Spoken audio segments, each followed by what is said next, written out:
So hey class 7th के students, I think you all are good. So last जो हमने पढ़ा था वो हमने पढ़ा था वर्क ऑफ द रिवर, यानी कि रिवर्स की हेल्प से कौन कौन से लैंडफॉर्म्स बनते हैं. ओके और आज हम पढ़ेंगे work of sea waves, ice and wind. Okay and आज ये चैप्टर आपका फिनिश हो जाएगा. So let's start now. The erosion and decomposition of the sea waves gives rise to coastal landforms. Sea waves continuously strike at the rocks. अब देखो इसमें क्या बताया है, इसमें हमें कुछ लैंडफॉर्म्स बताए हैं जो कि बनते हैं, oops sorry 1 minute. जो कि बनते हैं because of the work of sea waves, जैसे कि स्टैक बनते हैं, सी आर्क बनते हैं, सी केव बनते हैं, ओके एंड सी क्लिफ भी बनता है. हम ये पढ़ेंगे कि ये बनते कैसे हैं. Okay let's start now.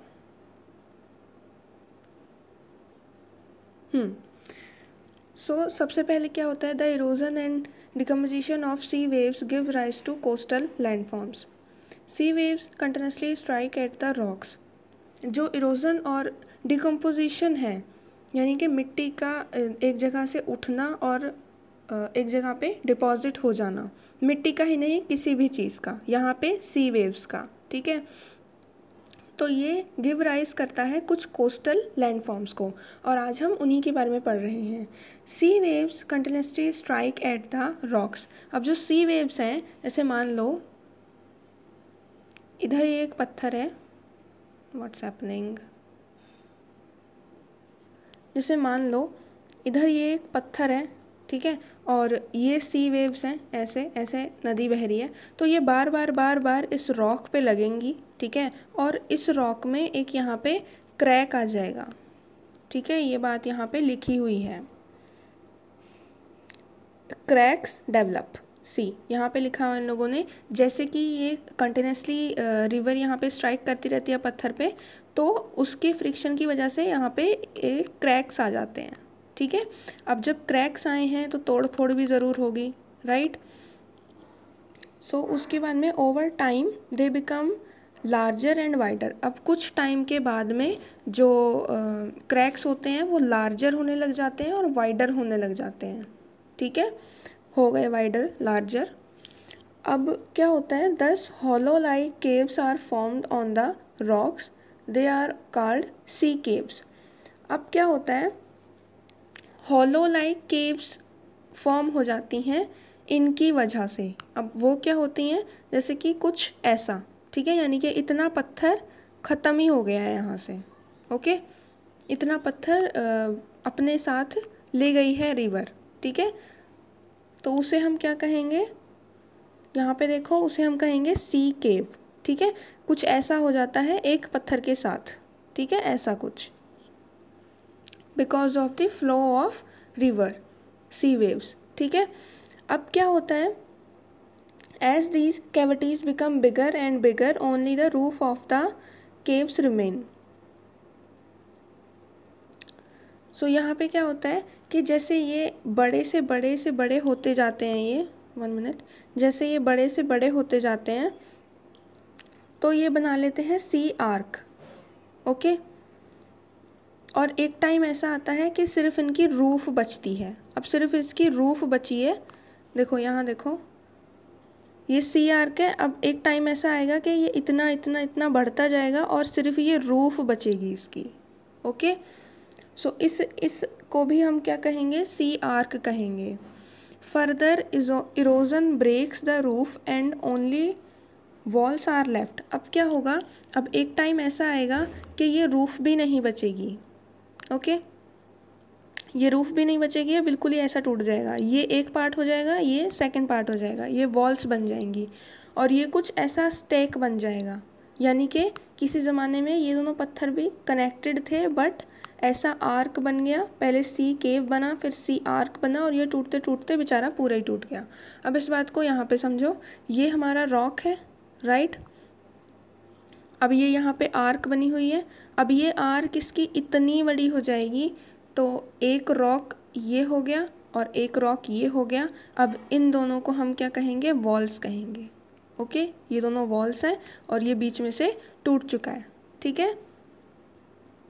और इन दोनों वॉल्स को अलग अलग हम क्या कहेंगे, स्टैक्स कहेंगे, ठीक है। इनमें से एक ये वॉल भी गिर जाती है बाद में, और जो बचती है उसको हम स्टैक बोलते हैं, ठीक है। Let's move further. These wall like features are called stacks, पढ़ चुके हैं हम। The steep rocky coast rising almost vertically above sea water is called sea cliff. अब क्या होता है, the sea waves deposit sediments along the shores forming beaches. अब क्या होता है कि जैसे ये गिरा था, जैसे इसे इरेज करते हैं, 1 मिनट। जैसे हमने पढ़ा था एक स्टैक बन गया था, राइट, क्योंकि पहले ये एक पत्थर था इतना बड़ा, ठीक है, फिर इसमें ये टूटता गया टूटता गया टूटता गया, देन ये अलग हो गया, ये पार्ट अलग हो गया, देन ये पार्ट गिर गया, अब सिर्फ बचा ये पार्ट, ओके, और वो मैंने यहाँ दिखाया है। सो इसे हम इधर में, आई थिंक आपको समझ आ रहा है मैं क्या पढ़ा रही हूँ। ये एक स्टैक है जो मैंने यहाँ पे बनाया है, ठीक है, स्टैक ये रहा, देखो ऊपर भी। तो अब इसने पूछा है सी क्लिफ। सी क्लिफ आपने देखा होगा, कुछ ऐसी सी चट्टान होती है कई जगह पे, ऐसी सी, राइट। ये बाकी सब टूटी हुई होती है, ये बस ये जो एरिया होता है जहाँ पे लोग अपनी फ़ोटोज़ वगैरह भी खिंचाते हैं, इसको कहते हैं सी क्लिफ। ओके, ये सारा का सारा स्टैक है, और ये जो इतना पार्ट है ये सी क्लिफ है, ठीक है। So I think now you got the point. अब क्या होता है, देखो जैसे जैसे ये पत्थर गिरते जाते हैं, अब देखो जैसे ये पत्थर गिरा तो ये पहले इतना बड़ा था, अभी इतना छोटा सा बचा है, तो ये गया तो वाटर में ही होगा ना, सी में ही गिरा होगा। तो जब ये सी में गिरता है तो इसके सेडिमेंट्स इतने ज़्यादा टूट जाते हैं कि ये पहले छोटी छोटी बजरी बनती हैं, फिर ये थोड़ी और छोटी होती हैं, फिर एक टाइम आता है कि रेत बन जाती हैं, फिर एक टाइम आता है कि बहुत ज़्यादा सॉफ्ट रेत बन जाती हैं, ठीक है। तो ये क्या करती हैं, पानी इनको अपने साथ बहा के लेके जाता है शी शोर तक, यानी कि सी के किनारे तक। और सी के किनारे में अगर आपने कभी देखा हो तो पानी वहाँ पे आता जाता है, पर वहाँ पे बजरी रेत वगैरह छोड़ जाता है। तो जब वो बहुत टाइम तक ऐसा ही होता रहता है तो वो एक बीच बन जाती है। Okay, so I think you got the point कि बीच कैसे बनती है। अब हम पढ़ेंगे वर्क ऑफ आइस, के आइस की वजह से कौन कौन से लैंडफॉर्म्स बनते हैं। ओके, सो सबसे पहले इन लोगों ने एक बात बताई है, ग्लेशियर्स जो होते हैं वो रिवर ऑफ आइस होते हैं, ठीक है। जैसे बड़े बड़े पहाड़ होते हैं तो उनमें अगर जैसे पानी वानी जम जाता है तो उन्हें हम एक तरह से आप कह सकते हैं कि दे आर ग्लेशियर्स, ठीक है। मतलब वो रिवर ही है बट वो जम चुकी है, ठीक है, वहाँ पे। तो अब इन्हें पढ़ते हैं, तो जब ये पिघलते हैं तो ये अपने साथ बर्फ़ लेके आते हैं, बहुत ठंडा पानी लेके आते हैं, तो ये सब होता है जो कि यहाँ पे बताया है। which threw erode the landscape by bulldozing soil and stones to expose the solid rock below। अब ये जो यहाँ पे बर्फ़ जमी हुई है, इसके नीचे यहाँ पे तो पत्थर है देखो, बट इसके नीचे भी तो पत्थर ही होगा ना, राइट। तो जब ये पिघल के ऊपर से नीचे आते हैं ऐसे, ठीक है, तो ये एक तरह से बुलडोज़र जैसे चलता है ना, ये ऐसे चलते हैं सॉइल और स्टोन के ऊपर, और ये सब चीज़ों को अपने साथ लेके आते हैं, ठीक है, सॉइल स्टोन्स वगैरह वगैरह को।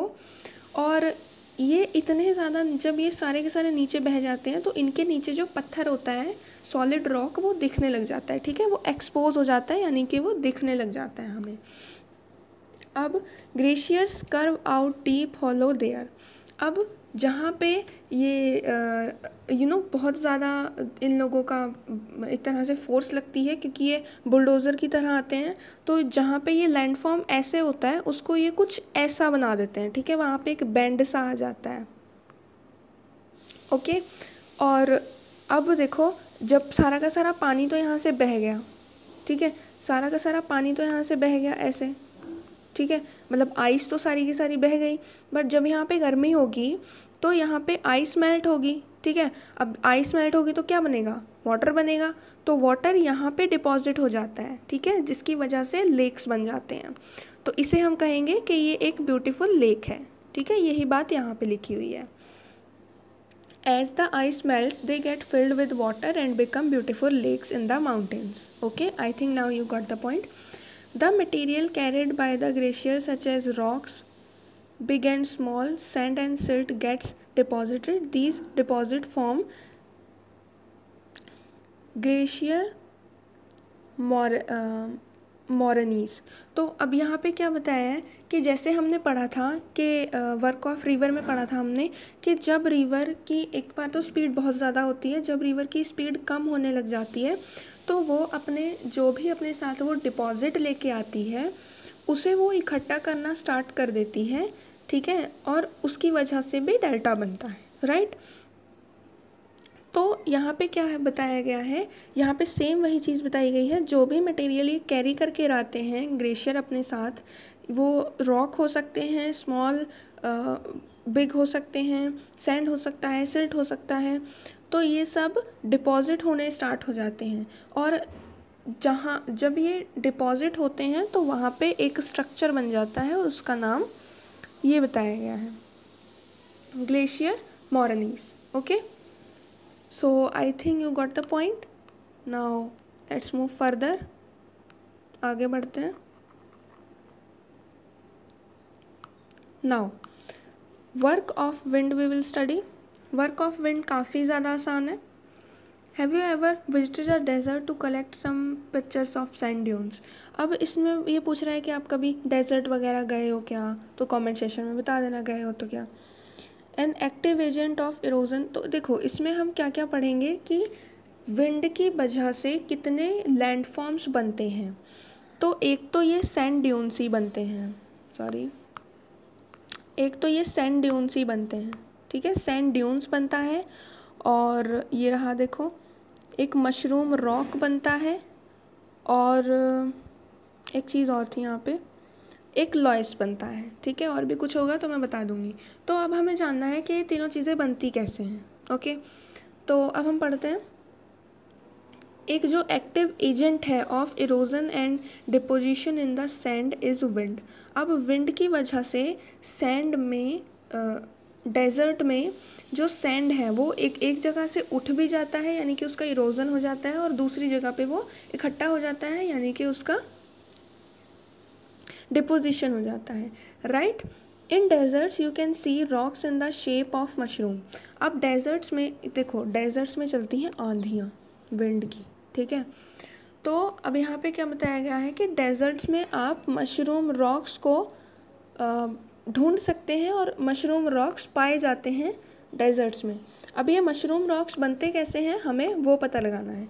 मशरूम रॉक्स कुछ मशरूम की तरह ही होते हैं ऐसे, ठीक है, ये एक मशरूम रॉक है, ठीक है।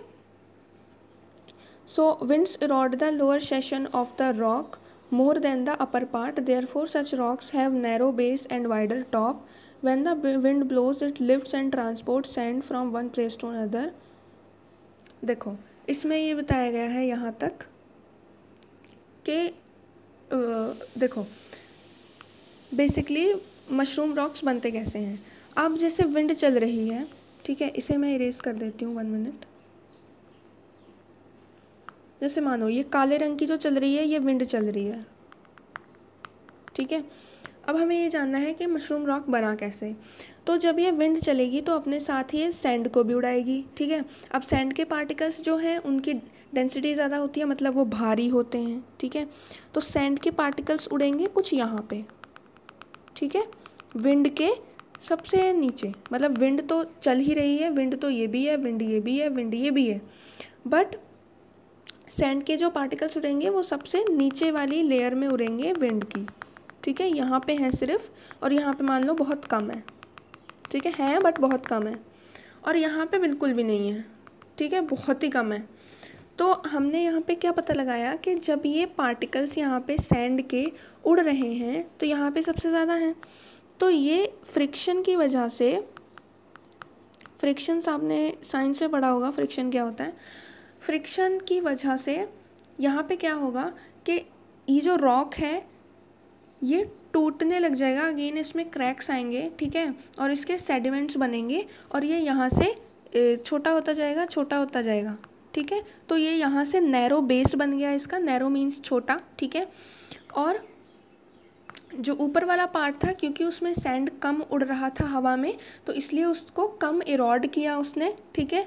तो इसलिए ये पार्ट जो है वो नैरो है, okay. See this part is narrow, ठीक है, ये बड़ा है, नीचे वाला पार्ट छोटा है इसका। सो ऐसे बनते हैं मशरूम रॉक्स, ठीक है। अब हम आगे चलते हैं कि सैंड ड्यून्स क्या होते हैं और ये कैसे बनते हैं। 1 minute.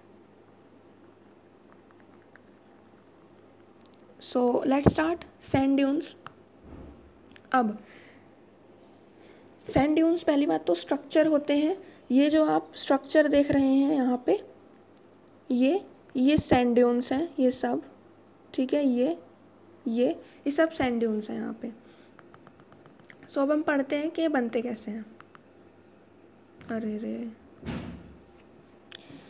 So let's start. When the wind blows, जब हवा चलती है तब क्या होता है, it lifts and transport sand from one place to another.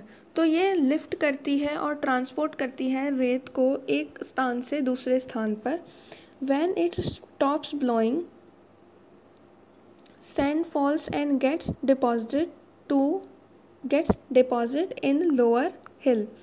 अब जब ये बंद हो जाती है तो जो सैंड है वो डिपॉजिट हो जाता है लोअर हिल में, लाइक स्ट्रक्चर्स, और इसको हम क्या कहते हैं, सैंड ड्यून्स कहते हैं। अगर आपको ये बात नहीं समझ आई है तो देखो, हवा चल रही है, ठीक है, और हवा की वजह से ये ऐसे देखो रेत जा रही है, ठीक है, रेत जा रही है, यहाँ पे चट्टान बनाई जा रही है, ठीक है, ऐसे ही तो है, देखो ये सैंड ड्यून्स यहाँ पे। बट यहाँ पे क्या हुआ कि जब ये चलना बंद हो जाती है, हवा चलना बंद हो जाती है, तो ये चट्टान यहाँ से खिसक जाती है। अब देखो है तो रेत ही ना ये, तो ये खिसक जाता है, देखो यहाँ से ये खिसका हुआ है नीचे, राइट। तो जब ये नीचे खिसक जाता है और जब ये नीचे लोअर हिल पे डिपॉजिट हो जाता है, यानी कि यहाँ पे देखो ये डिपॉजिट हुआ होगा यहाँ से गिर के, राइट। तो इस स्ट्रक्चर को हम क्या कहते हैं, सैंड ड्यून कहते हैं, okay. Now let's move further. When the grains of sands are very fine and light, जब ग्रेन ऑफ जब सैंड के दाने बहुत ज़्यादा लाइट होते हैं और बहुत ज़्यादा पतले होते हैं, फाइन होते हैं, the wind can carry it over very long distances. तो विंड जो है इन्हें बहुत ज़्यादा दूर तक भी कैरी कर सकती है। When such sand is deposited in large areas, तो जब ऐसा सैंड डिपॉजिट हो जाए बहुत ज़्यादा लार्ज एरिया में, ठीक है, जहाँ पे बेसिकली डेजर्ट ना हो, बट विंड की वजह से वो चीज़ सैंड वहाँ पे डिपॉजिट हो गया हो, ठीक है, तो उसे हम क्या कहते हैं, लॉस कहते हैं, ठीक है, LOESS, loss. Large deposit of loss is found in China. अब ऐसा जो लॉस का लार्ज डिपॉजिट है उसको हम चाइना में देख सकते हैं, ठीक है। So I think you got the point. Chapter ख़त्म हो चुका है। So thank you so much, have a nice day.